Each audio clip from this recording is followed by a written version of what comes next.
And joining me now is Republican Congresswoman Nancy Mace of South Carolina. Congresswoman, welcome back to Meet the Press. Good morning. I want to start to get your reaction to what happened in Kansas. When you look at Kansas and South Carolina, they, in some ways, at least on their presidential vote, mirror each other. 56%, I think, for Trump in one, 55% in the other. And here you saw this resounding 59% of Kansans reject the idea of essentially getting rid of a constitutional amendment that could have led to rolling back rights to an abortion. Your reaction?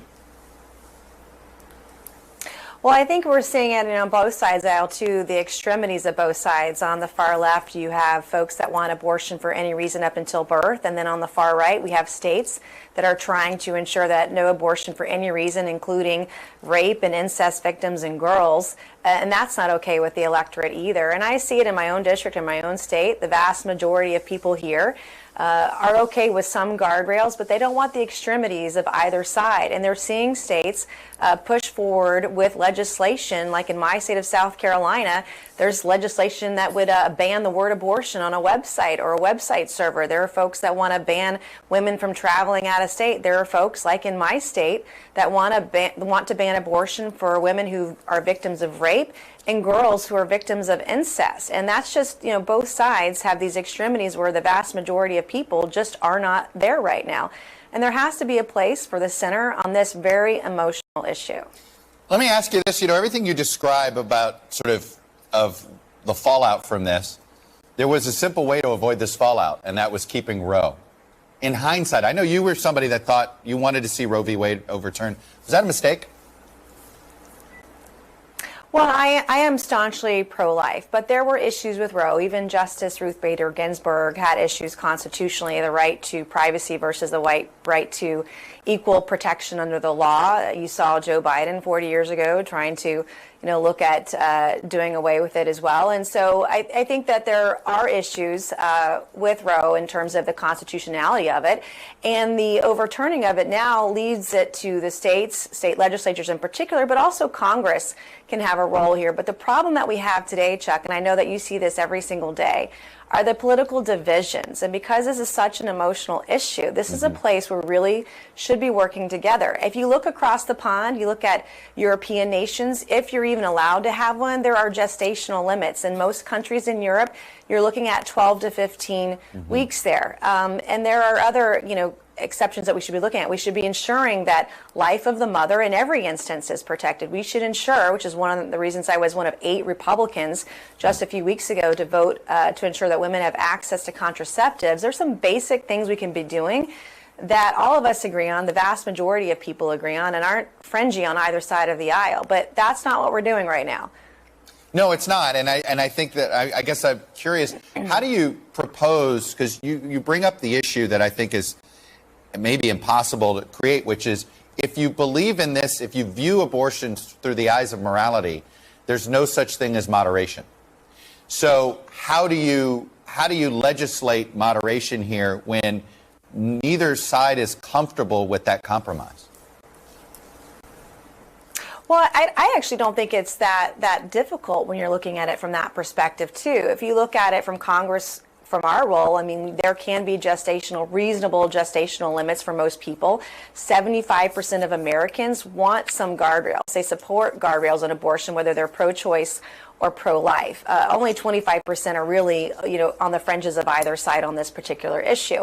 So if you look at gestational limits, whether it's 15 weeks or 20 weeks, whether you ensure protection for fetal abnormalities, life of the mother in every instance, or certainly rape and incest victims, there are things in there that we can all agree on as Americans, and particularly in a state, whether it's South Carolina or any other state that's banning abortion altogether or trying to, then women's access to contraceptives has got to be a guarantee. We have rural counties in South Carolina without a single OBGYN doctor.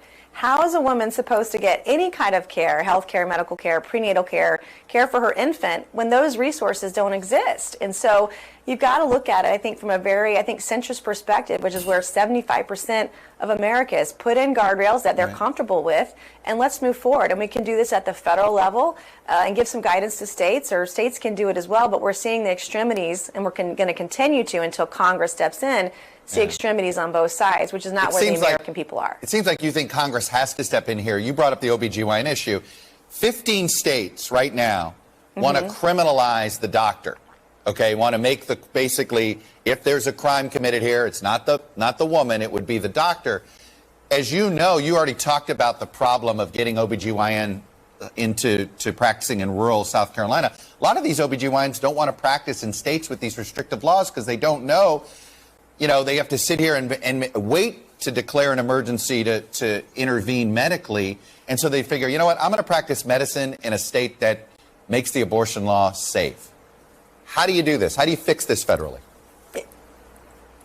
It is going to be an issue. I do think that Congress, because Roe v. Wade was overturned, that we do have an opportunity here to work together to ensure that that those things don't take place. And you can do that at the federal level with legislation, but in this particular issue, it's going to take Republicans and Democrats working together to get it in a place where you can do it in a bicameral fashion, in a bipartisan fashion, and pass legislation. And I think you can look at gestational limits that are reasonable for most Americans, but also and one of my concerns is you've got states that are going to try to ban women from traveling, that if you're raped, that you've got to report it to the police. Well, I was raped when I was 16, and it took me a week to tell my mother. By that time, any evidence would have been gone, and the violation of a woman's privacy, I can't tell you how traumatic that event was in my life.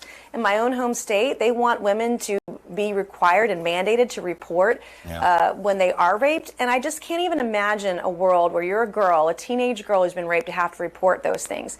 And, Handmaid's Tale was not supposed to be a roadmap, right? Yeah. This is a place where we can be in the center.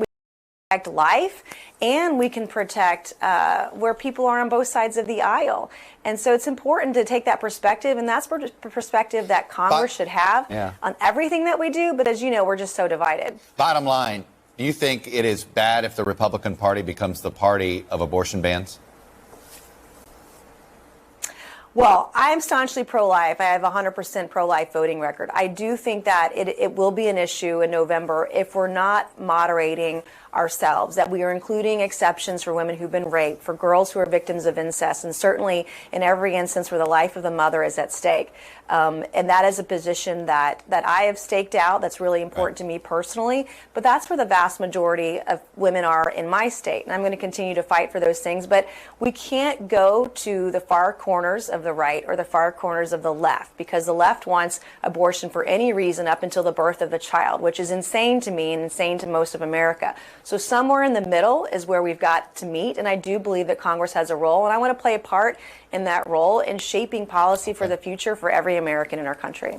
Congresswoman Nancy Mace, Republican from South Carolina. Her district basically represents a large part of Charleston, South Carolina. Congresswoman, thanks for coming on and sharing your perspective. Thank you.